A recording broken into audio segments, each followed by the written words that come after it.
Yes అత్యాచారం కేసులో మాజీ ప్రధాని దేవి గౌడ్ మనవడు జేడీఎస్ నేత హాసన మాజీ ఎంపీ ప్రజ్వల్ రేవణ్ణకు బెంగళూరు కోర్టు జీవిత ఖైదు విధించింది. పని మనిషిపై పలుమార్లు అత్యాచారం చేసిన కేసులో అతనికి జీవిత ఖైదుతో పాటు 5 లక్షల జరిమానా విధించింది కోర్టు. బాధితురాలికి 7 లక్షల పరిహారం ఇవ్వాలని కోర్టు ఆదేశించింది. 2021లో మహిళపై అఘాయిత్యానికి పాల్పడినట్లు ఆరోపణలు రాగా రేప్ కేసులో ప్రజ్వల్ రేవణ్ణ 2024 మే 21న అరెస్ట్ అయ్యారు. ఆ తర్వాత పలువురు మహిళలు సైతం ప్రజ్వల్ తమపై అత్యాచారానికి పాల్పడినట్లు ఆరోపించారు. విచారణలో భాగంగా ప్రజ్వల్ ఫోన్ ను తనిఖీ చేయగా 2000కు పైగా వీడియోలు బయటపడ్డాయి. 14 నెలల రిమాండ్ తర్వాత బెంగళూరు ప్రజాప్రతినిధుల కోర్టు ఇవాళ శిక్ష ఖరారు చేసింది. ఈ కేసు విచారణ పూర్తవగా తనకు తక్కువ శిక్ష వేయాలని ప్రజ్వల్ న్యాయమూర్తిని వేడుకుంటూ బిగ్గరగా ఏడ్చాడు. కాగా 2024 ఏప్రిల్ 28న హోళే నరసీపుర పిఎస్ లో కేఆర్ నగర్ కు చెందిన బాధిత మహిళ ప్రజ్వల్ పై రేప్ కేసు పెట్టింది. గన్నిగడ ఫామ్ హౌస్ లో తనపై అత్యాచారం జరిగిందని ఫిర్యాదు చేయడంతో ప్రజ్వల్ భాగోతం వెలుగులోకి వచ్చింది. ఆపై మరికొందరు కూడా ప్రజ్వల్ పై అత్యాచారం ఫిర్యాదు చేయడంతో కేసులు నమోదయ్యాయి.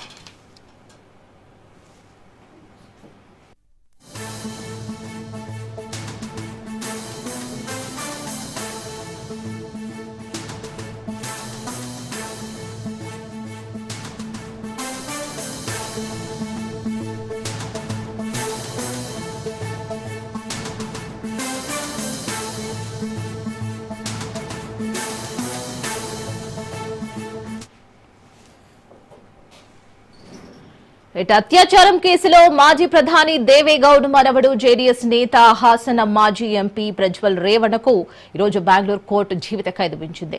పని మనిషిపై పలుమార్లు అత్యాచారం చేసిన కేసులో అతనికి జీవిత ఖైదుతో పాటు 5 లక్షల జరిమానా కూడా విధించింది కోర్టు.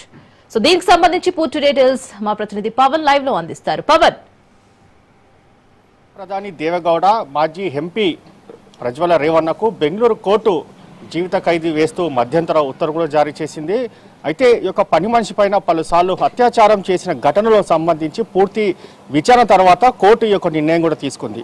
అయితే ఇప్పటికే దోషిగా తేల్చిన కోర్టు ఈరోజు తీర్పులో మాత్రము జీవిత ఖైదు విధిస్తూ ఒక 5 లక్షల రూపాయల జరిమానా కూడా విధించింది. అంతేకాకుండా బాధితురాలకు మాత్రము 7 లక్షల రూపాయలు కూడా అందించాలని చెప్పి కూడా బెంగళూరు ప్రజా ప్రతినిధుల కోర్టు కూడా దీనికి సంబంధించి ఉత్తర్వులు జారీ చేసిన నేపథ్యంలో ఈ కేసుకు సంబంధించి ఇప్పటికే ప్రజ్వల్ రేవణ్ణ పైన కూడా పలువురు మహిళలు కూడా ఇప్పటికే తమ పైన అత్యాచారం చేశారని చెప్పి కూడా కేసులు కూడా నమోదు చేశారు. ముఖ్యంగా చూస్తే 2021లో ఒక మహిళ పైన దీనికి సంబంధించి తనను అత్యాచారం చేశారని చెప్పి కూడా పోలీసులకు ఫిర్యాదు చేశారు. పోలీసులకు ఫిర్యాదు చేసిన నేపథ్యంలో 2024 సంవత్సరంలో ప్రజ్వల్ రేవణ్ణను కూడా దీనికి సంబంధించి పోలీసులు అరెస్ట్ చేశారు. అరెస్ట్ చేసి తర్వాత జైలుకు కూడా తరలించారు. 14 నెలల పాటు యొక్క జైలు జీవితం గడిపిన ప్రజ్వల్ రేవణ్ణకు కోర్టు యొక్క బెయిలు షరతులతో కూడిన మంజూరు చేసింది. అప్పటి నుంచి కూడా బయటికి వచ్చారు. బయటకు వచ్చిన దాని తర్వాత ఈ కేసుకు సంబంధించి అన్ని కోణాల్లో కూడా పోలీసులు దర్యాప్తు జరుపుతుండగానే దీనికి సంబంధించి ఒక్కొక్క మహిళలు కూడా వచ్చి ప్రజ్వల్ రేవణ్ణ తమ పైన కూడా అత్యాచారం చేశారు. అయితే తమను ఈ యొక్క ఫామ్ హౌస్ లో అత్యాచారం చేశారు, రేప్ చేశారని చెప్పి కూడా పోలీసులకు కూడా ఫిర్యాదు చేశారు. ముఖ్యంగా చూస్తే మాత్రము ఇందులో 47 సంవత్సరాల ఒక మహిళ 2024 ఏప్రిల్ 28న హోళే నరసీపుర దీనికి సంబంధించిన పోలీస్ స్టేషన్లో కేఆర్ నగర్ కు చెందిన ఒక బాధితురాలు కూడా పోలీసులకు కూడా ఫిర్యాదు చేసింది. దీనిపైన పోలీసులు కూడా కేసు కూడా నమోదు చేశారు. నమోదు చేసి ఈ యొక్క కేసుకు సంబంధించి పూర్తిగా ఇన్వెస్టిగేషన్ చేసి దీనికి సంబంధించిన సాక్ష్యాధారాలన్నీ కూడా మినిట్ టు మినిట్ సంబంధించిన సాక్ష్యాధారాలు కావచ్చు, సైంటిఫిక్ సాక్ష్యాధారాలను కూడా కోర్టు ముందు సమర్పించడంతో కోర్టుకు సంబంధించిన పూర్తిగా సాక్ష్యాధారాలను పరిశీలించిన నేపథ్యంలోనే ఈ యొక్క జీవిత ఖైదు విధిస్తూ ఈ యొక్క ఉత్తర్వులు జారీ చేసిన నేపథ్యంలో ప్రజ్వల్ రేవణ్ణ అంతకు ముందుకే తనకు శిక్ష చాలా తక్కువ ఖరారు చేయాలని చెప్పి కూడా కొంత కన్నీటి పర్యమైన పరిస్థితి కూడా చూస్తున్నాము కోర్టు హాల్లో. అయితే ఈ నేపథ్యంలో మాత్రము కోర్టు యొక్క జీవిత ఖైదు విధిస్తూ మధ్యంతర ఉత్తర్వులు జారీ చేసిన నేపథ్యంలో దీనికి సంబంధించి ఈ యొక్క అమలు ఎప్పుడు మళ్ళీ తిరిగి జైలుకు పంపిస్తారని మాత్రం వేచాల్సిన పరిస్థితి కూడా కనిపిస్తుంది. అయితే మొత్తానికి ఓవరాల్గా ఇంకా ఎవరెవరు దీనికి సంబంధించిన బాధ్యతలు ఉంటాయి స్వయంగా పోలీసులకు ఫిర్యాదు చేయాల్సిందిగా దీనికి సంబంధించి పోలీసులు మరోవైపు కోరుతున్నారు. జీవిత ఖైదుకు సంబంధించి ఇటు మాజీ ప్రధాని దేవేగౌడ్ గాని అటువైపు నుంచి ఎవరైనా పెద్దలు స్పందించడం అయితే జరిగిందా? అయితే ఇప్పటికే అంటే కొద్దిసేపటి క్రితం యొక్క తీర్పు రావడంతో దీనికి సంబంధించి ఇప్పటికే ఇంకా మీడియాతో కూడా ఎవరు కూడా మాట్లాడిన పరిస్థితిలో ఉన్నారు. ఎందుకంటే ఈ కేసు తీర్పు ఏ విధంగా ఉంటుందనేది మాత్రం చాలా ఉత్కంఠంగా ఎదురు చూశారు. ఎందుకంటే ఇప్పటికే శిక్ష ఖరారు చేసిన నేపథ్యంలో దీనికి సంబంధించి ఆ లీగల్గా ఎలా ముందుకు వెళ్ళాలి అనేది మాత్రం ప్రధానంగా దీనికి సంబంధించి వారు ఇప్పటికే లీగల్ ఎక్స్పర్ట్స్తో కూడా మాట్లాడుతున్న పరిస్థితి కూడా చూస్తున్నాము. ఎందుకంటే పైకోర్టుకు అప్పీలు వెళ్లేందుకు కూడా సిద్ధమైనట్టుగా మనకు సమాచారం తెలుస్తుంది. ఇందుకు లీగల్ ఒపీనియన్ తీసుకొని ఏ యొక్క గ్రౌండ్స్ లెవెల్స్లో ఈ యొక్క శిక్ష ఖరారు చేశారు అనే దానిపైన కూడా పూర్తిగా ఇన్డెప్త్గా అనాలిసిస్ చేసిన దాని తర్వాత పైకోర్టులో మాత్రం ఇలా కాకుండా దీనికి సంబంధించి పూర్తిగా ఏ విధంగా డిఫెన్స్ చేయాలి అనే దానిపైన కూడా లీగల్ ఒపీనియన్స్ పూర్తిగా దీనికి సంబంధించి ఒక సమావేశం ఏర్పాటు చేసుకొని దాని తర్వాత పైకోర్టు కూడా వెళ్ళే అవకాశం కూడా చాలా స్పష్టంగా కనిపిస్తుంది. ఎందుకంటే కింది కోర్టు జీవిత ఖైదు ఇచ్చింది కాబట్టి పైకోర్టులో వెళ్ళి దీనికి సంబంధించి న్యాయ పోరాటం చేస్తే ఇంకా దీనికి సంబంధించి ఎలాంటి కీలకమైన నిర్ణయాలు ఉంటుందనేది మాత్రం వేచి చూడాల్సిన పరిస్థితి కూడా కనిపిస్తుంది. Right Pawan, thank you for the update.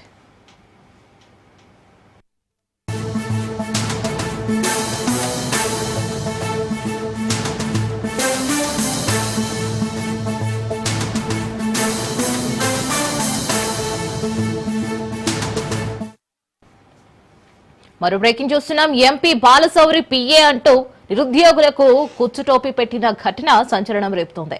ఉద్యోగాలు ఇప్పిస్తానని లక్షల్లో వసూలు చేశాడు Gopal Singh. MP camp office వద్ద ఆందోళనకు దిగారు బాధితులు.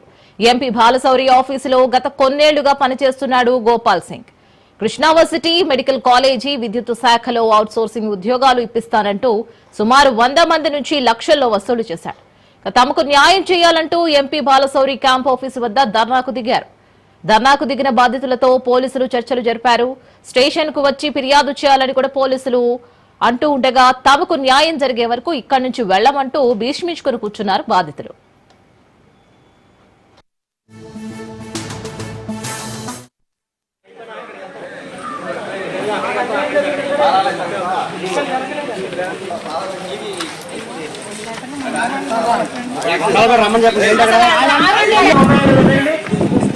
జనసేన పార్టీ ఆఫీస్ లో మనకు అన్యాయం జరిగింది.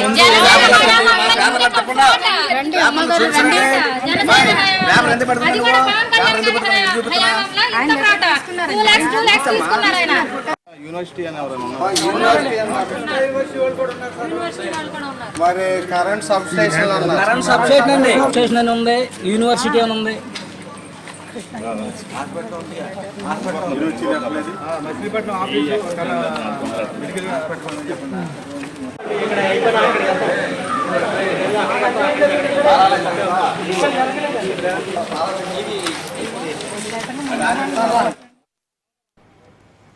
ఎంపీ బాలశౌరి పిఏ అంటూ నిరుద్యోగులకు కుచ్చుటోపీ పెట్టిన ఘటన సంచలనం రేపుతోంది. ఉద్యోగాలు ఇప్పిస్తానని లక్షల్లో వసూలు చేశాడు గోపాల్ సింగ్.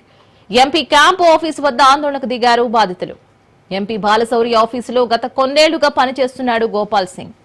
కృష్ణావర్సిటీ, మెడికల్ కాలేజీ, విద్యుత్ శాఖలో అవుట్సోర్సింగ్ ఉద్యోగాలు ఇప్పిస్తానంటూ సుమారు 100 మంది నుంచి లక్షల్లో వసూలు చేశాడు. తమకు న్యాయం చేయాలంటూ ఎంపీ బాలశౌరి క్యాంపు ఆఫీసు వద్ద ధర్నాకు దిగారు. ధర్నాకు దిగిన బాధితులతో పోలీసులు చర్చలు జరిపారు. స్టేషన్ కు వచ్చి ఫిర్యాదు చేయాలని పోలీసులు అంటూ ఉండగా తమకు న్యాయం జరిగే వరకు ఇక్కడి నుంచి వెళ్లమంటూ భీష్మించుకుని కూర్చున్నారు బాధితులు.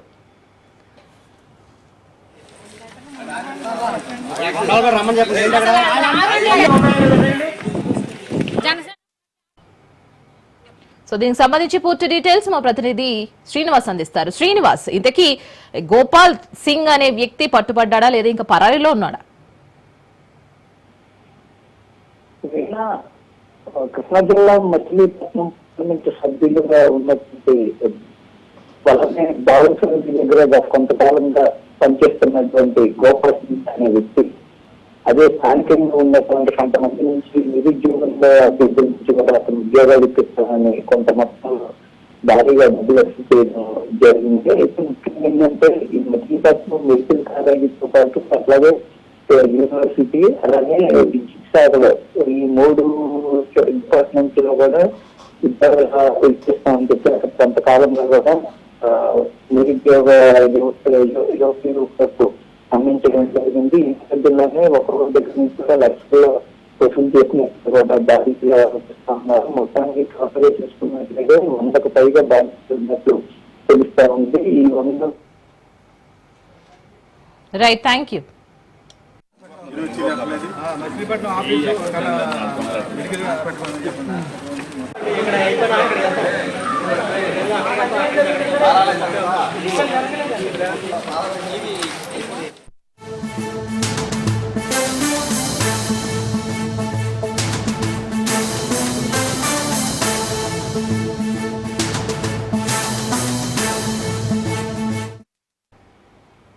రాజ్ కేసిరెడ్డి పిటిషన్ పై ఏసీబీ కోర్టు కీలక ఆదేశాలు జారీ చేసింది. సిట్ స్వాధీనం చేసుకున్న 11 కోట్ల పంచనామా నివేదికను సమర్పించాలని సిట్ కు ఆదేశించింది ఏసీబీ కోర్టు. 11 కోట్లను వేరుగా ఉంచాలని సిట్ అధికారులకు తెలిపింది ఏసీబీ కోర్టు.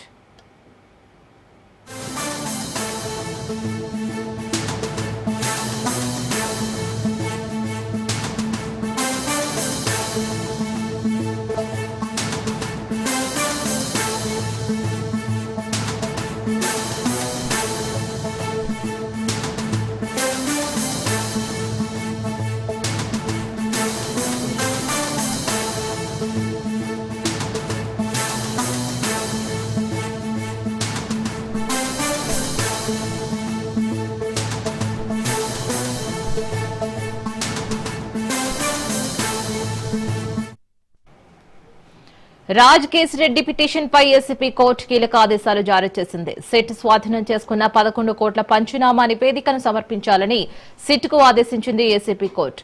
11 కోట్లను వేరుగా ఉంచాలని సిట్ అధికారులకు తెలిపింది ఏసీబీ కోర్టు. సో దీనికి సంబంధించి పూర్తి డీటెయిల్స్ మా ప్రతినిధి వాసు అందిస్తారు. వాసు. Thank you Reena. రాష్ట్రంలో సంచలనం కలిగించిన మద్యం కుంభకోణం కేసులో కూడా ఈ రోజు ఏసీబీ కోర్టు కీలక ఆదేశాలు జారీ చేసింది.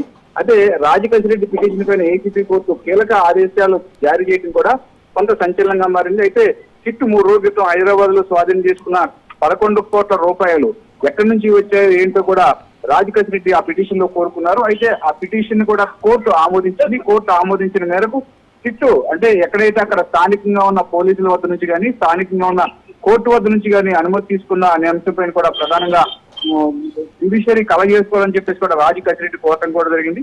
అయితే దీనికి ఎప్పుడు ఎలా సమర్పించారు, దీనికి మీడియేటర్స్ ఎవరున్నారు, ఈ 11 కోట్ల రూపాయలు ఎక్కడి నుంచి ఎలా వచ్చినాయి అందడానికి ఇప్పటికే సిట్ అధికారులు టెక్నికల్ ఆధారంగా కూడా వాళ్ళకున్న వాట్సాప్ ద్వారా వాళ్ళు పంపించిన మెసేజ్ ద్వారా కూడా కీలకమైన ఆధారాలు సేకరించారు.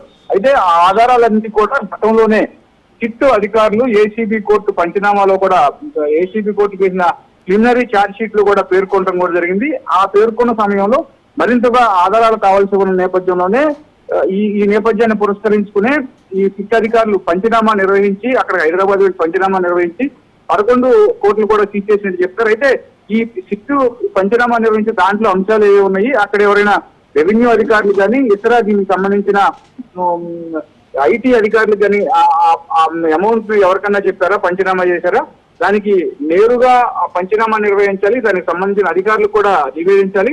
దీంతో పాటుగా ఈ ఏదైతే అంటే ఈ currency transparency act, currency transport act దీని ప్రకారం కూడా వర్తింపజేయాలని చెప్పేసి కూడా కోర్టు ఆదేశాలు చేసింది.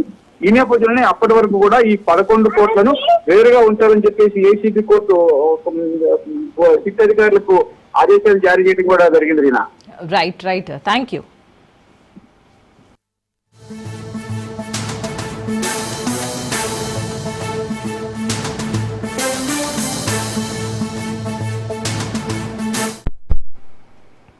పీసీసీ చీఫ్ మహేష్ కుమార్ గౌడ్ కీలక వ్యాఖ్యలు చేశారు. కేసీఆర్ దోషి అని కాళేశ్వరం కమిషన్ చెప్పింది.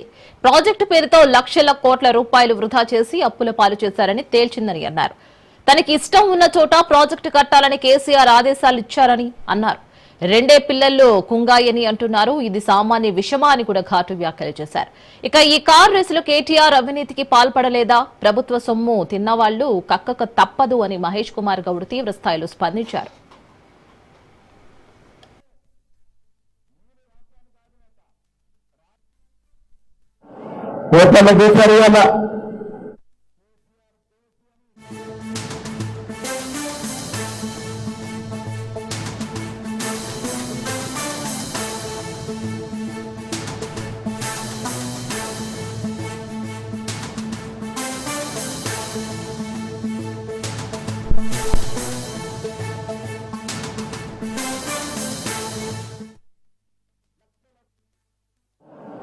పేపర్లో చూశారు ఇవాళ కేసీఆర్ దోషి అని బోస్ కమిషన్ తేల్చింది.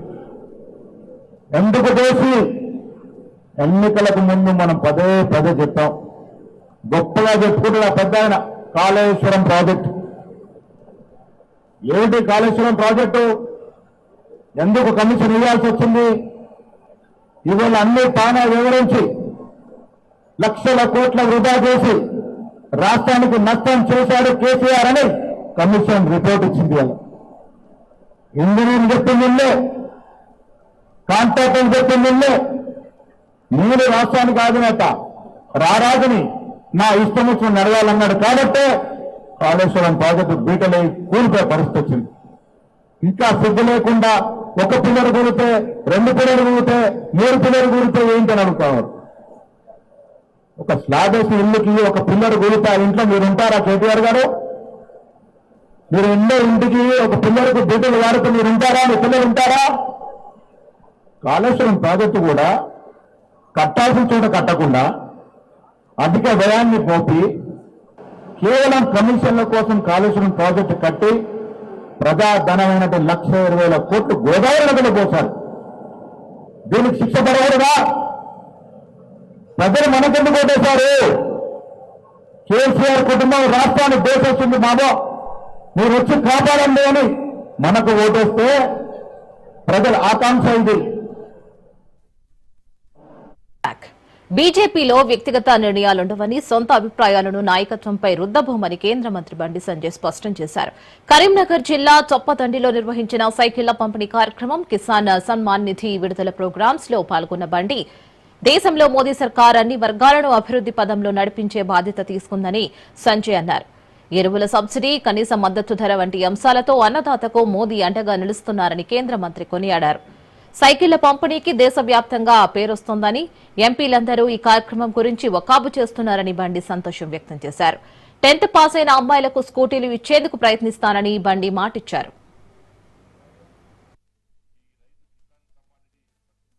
ఎక్కడ మీకు దళారులు లేరు, మీరు ఎవ్వరి కలవాల్సిన అవసరం లేదు, ఎవ్వరి పైరవ అవసరం లేదు. ఇవాళ ఎన్ని కష్టాలు వచ్చినా, ఎన్ని ఇబ్బందులు వచ్చినా మీకు ఇబ్బంది కాకుండా ఆ ఇబ్బందులన్నీ ప్రధానమంత్రి గారే భరిస్తూ ఇలా 3 దఫాలుగా 6,000 రూపాయలు ఏటా మీకు రైతు కిసాన్ సమ్మాన్ నిధి పేరుతోని మీ అకౌంట్ లో వేస్తున్నారంటే ఒక్కసారి ఆలోచించండి. ఇంత మంచి పథకం ఎక్కడ 2019 సంవత్సరం ప్రారంభమైంది. 2019 సంవత్సరం ప్రారంభమైంది స్కీమ్. అప్పటి నుంచి ఇప్పటి వరకు ఎక్కడ కూడా ఆగలే. ఇది 20 విడత, 19 విడతలు పూర్తి చేసుకున్నాం. ఇది 20 విడత. ఇవాళ ఈ రైతు కిసాన్ సమ్మాన్ నిధి పథకాన్ని మనం వాళ్ళ నిర్విరాగంగా మనం కొనసాగిస్తున్నాం. ఈరోజు వారణాసి వేదికగా నరేంద్ర మోడీ గారు ఇవాళ ప్రసాద రూపంగా మనకి ఇవాళ అందించే ప్రయత్నం చేశాడు. కాబట్టి రాబోయే రోజుల్లో కూడా కేంద్ర ప్రభుత్వం రైతుల కోసం ఇంకా అనేక రకాలుగా పథకాలు తీసుకొచ్చే ప్రయత్నం చేస్తాం. రైతులను ఇబ్బంది పెట్టే ప్రసక్తి లేదు. రైతులకు ఏది కావాలన్నా చేయడానికి కేంద్ర రాష్ట్ర ప్రభుత్వాల సహకారంతో అందరు కలిసిమెలిసి ఇటువంటి సంక్షేమం తీసుకోవడానికి కేంద్ర ప్రభుత్వం సిద్ధంగా ఉంది. కాబట్టి దాని అందరూ ఈ సందర్భంగా ప్రియతమ నేత నరేంద్ర మోడీ గారికి ఈ కరీంనగర్ పార్లమెంట్ రైతుల పక్షాన, తెలంగాణ రైతుల పక్షాన ఇంత మంచి కార్యక్రమాన్ని చేపడుతున్నందుకు వారికి హృదయపూర్వక ధన్యవాదాలు తెలియజేస్తున్నాను. ఎక్కడ మీకు దళారులు లేరు. మహిళా సాధికారత కోసం తీసిన భగవంత కేసరి సినిమాకు జాతీయ అవార్డు రావడం సంతోషంగా ఉందని సినీ నటుడు నందమూరి బాలకృష్ణ సంతోషం వ్యక్తం చేశారు. ఇకపై తాను తీయబోయే సినిమాలలో సమాజానికి సంబంధించిన మంచి సందేశాలు ఉంటాయని బాలయ్య బాబు స్పష్టం చేశారు. అమరావతిలో ఈ నెల 13వ తేదీన బసవతారకం క్యాన్సర్ ఆసుపత్రికి సంబంధించి ముఖ్యమంత్రి చంద్రబాబు నాయుడు శంకుస్థాపన కార్యక్రమాలకు సంబంధించిన ఏర్పాట్లను Hindupuram MLA Basavatarakam trust chairman Balakrishna పరిశీలించారు.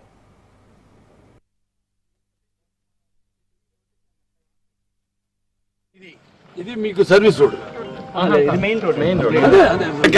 ఆ గేట్లు పెట్టినప్పుడు అది సర్వీస్ రోడ్ కాదండి. ఏం చేశారంటే ఇక్కడ ఒక రోడ్డు ఉందండి, కాకపోతే ఏంటంటే ఒరిజినల్ గా ఇది, అందుకే ఇక్కడ రోడ్డు వాడట్లా, క్లోజ్ చేశారు. ఇది సార్ మనకి ఈస్ట్ పెంచుకున్నాం. ఇప్పుడు ఈస్ట్ పెంచాం, ఇది ఇది ఇది ఇదంతా పెంచాం. ఇటు నుంచి ఇటు పెంచారు. ఇది రోడ్డు ఉంది సార్, ఇక్కడ రోడ్ 17 మీటర్స్ రోడ్ ఉంది ఇక్కడ.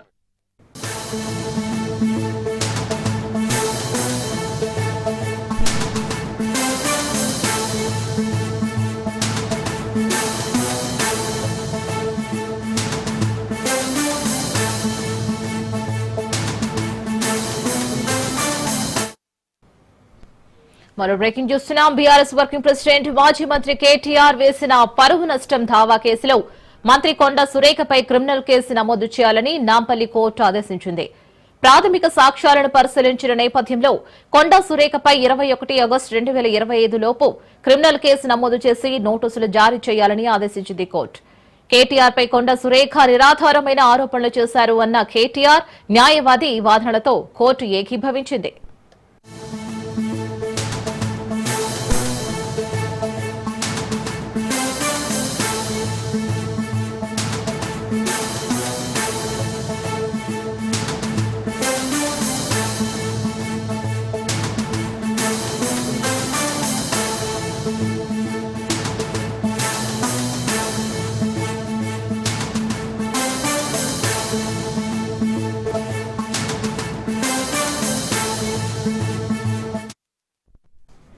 బీఆర్ఎస్ వర్కింగ్ ప్రెసిడెంట్ మాజీ మంత్రి కేటీఆర్ వేసిన పరువు నష్టం దావా కేసులో మంత్రి కొండా సురేఖపై క్రిమినల్ కేసు నమోదు చేయాలని నాంపల్లి కోర్టు ఆదేశించింది. క్రిమినల్ కేసుకు సంబంధించి పూర్తి డీటెయిల్స్ మా ప్రతినిధి సైదులు ఫోన్లు అందిస్తారు. సైదులు. బీఆర్ఎస్ వర్కింగ్ ప్రెసిడెంట్ మాజీ మంత్రి కేటీఆర్ వేసిన పరువు నష్టం దావా కేసులో మంత్రి కొండా సురేఖపై క్రిమినల్ కేసు నమోదు చేయాలని నాంపల్లి కోర్టు కొద్దిసేపటి క్రితమే ఆదేశించింది. ప్రాథమిక సాక్ష్యాలను పరిశీలించిన నేపథ్యంలో నిందితురాలు కొండా సురేఖపై ఆగస్టు 21 లోపు క్రిమినల్ కేసు నమోదు చేయాలని, నిందితురాలకి నోటీసులు జారీ చేయాలని కోర్టు ఆదేశించింది. కేటీఆర్ పైన కొండా సురేఖ నిరాధారమైన ఆరోపణలు చేశారని కేటీఆర్ తరపు న్యాయవాది వాదనలతోటి కోర్టు ఏకీభవించింది. ఫిర్యాదుతో పాటు సాక్షుల వాంగ్మూలాలు, డాక్యుమెంట్లు పరిశీలించిన తర్వాత నిందితురాలు కొండా సురేఖపై ప్రాథమికంగా కేసు ఉన్నట్లు కూడా కోర్టు గుర్తించింది. ఫోన్ ట్యాపింగ్, అదేవిధంగా డ్రగ్స్ తో పాటు సమంత విడాకుల వ్యవహారంలో బీఆర్ఎస్ వర్కింగ్ ప్రెసిడెంట్ మాజీ మంత్రి కేటీఆర్ పై కొండా సురేఖ నిరాధారమైన ఆరోపణలు చేసిందని, దానిపైన కేసు నమోదు చేయాలని నాంపల్లి కోర్టులో పిటిషన్ దాఖలు చేశారు. సో దాని తరఫున కేటీఆర్ దాఖలు చేసిన పరువు నష్టం దావాకు సంబంధించి బిఎన్ఎస్ సెక్షన్ 346 కింద పరిగణలోకి తీసుకున్నటువంటి న్యాయస్థానం కొండా సురేఖపై క్రిమినల్ కేసు నమోదు చేసి ఈ నెల 21 లోపు ఆమెకి నోటీసులు జారీ చేయాలని చెప్పేసి కూడా కోర్టు ఆదేశించింది. కొండా సురేఖ తరపు న్యాయవాది వ్యక్తం చేసిన అభ్యంతరాలను కోర్టు అంటే ఏకీభవించలేదు. ఆ సమయంలో వాదనలు గట్టిగా నడిచినప్పటికీ, అంటే కేటీఆర్ తరపున ఉన్నటువంటి అడ్వకేట్, అదేవిధంగా కొండా సురేఖ తరపున ఉన్నటువంటి అడ్వకేట్ ఇద్దరు వాదనలు కోర్టు విన్న తర్వాత కేటీఆర్ తరపున ఉన్నటువంటి అడ్వకేట్ వాదనని ఏకీభవించడంతో కొండా సురేఖకు నోటీసులు జారీ చేయాలని చెప్పేసి కూడా నాంపల్లి కోర్టు ఆదేశించింది. కొండా సురేఖ తరపున ఉన్నటువంటి న్యాయవాది వాదనలు వినిపిస్తున్న సమయంలో కోర్టు తోసిపుచ్చింది. కొండా సురేఖ చేసిన ఆరోపణలు నిరాధారంగా ఉన్నాయని చెప్పేసి కూడా కోర్టు కేటీఆర్ తరపున ఉన్నటువంటి అడ్వకేట్ ఎవరైతే ఉన్నారో సిద్ధార్థ్ పోగుల అన్ని ఆధారాలతో సహా కోర్టు ముందు ఉండటంతో కేటీఆర్ తరపున ఉన్నటువంటి అడ్వకేట్ సిద్ధార్థ పోగుల వాదనని కోర్టు ఏకీభవించింది. కాబట్టి సో చూడాలి మరి కొండా సురేఖ చేసినటువంటి ఆరోపణలు ఏవైతే ఉన్నాయో బీఆర్ఎస్ వర్కింగ్ ప్రెసిడెంట్ కేటీఆర్ పైన చేసినటువంటి ఆరోపణలు, ముఖ్యంగా ఫోన్ ట్యాపింగ్ కి సంబంధించి కానీ, అదేవిధంగా డ్రగ్స్ కానీ, అదేవిధంగా సినీ నటి సమంతపై చేసినటువంటి ఆరోపణలకు సంబంధించి కూడా ఒక ఈ యొక్క వాటిపైన కూడా అన్నిటి మీడియా ముందు వచ్చి మాట్లాడింది. కాబట్టి ఆధారాలన్నీ కూడా ఇటు కేటీఆర్ తరపు లాయర్ అడ్వకేట్ సిద్ధార్థ్ నాంపల్లి కోర్టులో దాఖలు చేసినటువంటి పిటిషన్ ఏదైతే ఉందో ఆ పిటిషన్ ఈ రోజు వాదనలు జరిగాయి. వాదనలో భాగంగా కేటీఆర్ తరపు అడ్వకేట్ వాదనని కోర్టు ఏకీభవించి మంత్రి కొండా సురేఖకు ఆగస్టు 21 లోపు కూడా నోటీసులు జారీ చేయాలని చెప్పేసి కూడా పోలీసులను ఆదేశించింది Nampally court. Right Saidulu, thank you for the update.